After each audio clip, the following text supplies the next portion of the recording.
Hi అండి. దీన్ని stitch regulator అంటారు. కుట్టు దూరం పడడానికి, దగ్గర పడడానికి ఇది యూజ్ చేస్తారు కదా!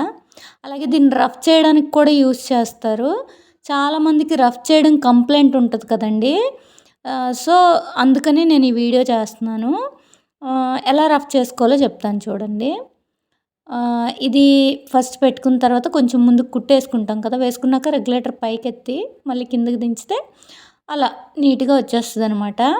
మళ్ళీ పైకెత్తితే వెనక్కెళ్తుందండి. మళ్ళీ కిందకి దించాలి. అంతే అండి, రఫ్ అయిపోతుంది. ఫస్ట్ టైం చేసుకున్నప్పుడైతే చిన్న పోగులొస్తాయనమాట. ఎందుకంటే అప్పుడే మనం దారం ఎక్కిస్తాం కదా! అందుకొస్తాయి. ఇంకోటి వేసి చూపిస్తాను చూడండి. అసలు రావు పోగులు. నీట్‌గా వచ్చేస్తుందనమాట. ఇగోండి పైకి అలా ఎత్తగానే వెనక్కి వెళ్తుంది, దించగానే కరెక్ట్గా వచ్చేస్తుంది. లాస్ట్లో మాత్రం అంతా అయిపోయాక దాన్ని 10కి 8కి మధ్యలో పెట్టుకోవాలండి. లేదంటే మీ కుట్టు దూరంగానే దగ్గర దగ్గరగానే అయిపోద్ది. సో, ఇలా కాదు మేము తర్వాత మళ్ళీ సెట్ చేసుకోలేము బాబోయ్ అన్నోళ్ళకి అలా కాకుండా కూడా చెప్తున్నాను చూడండి.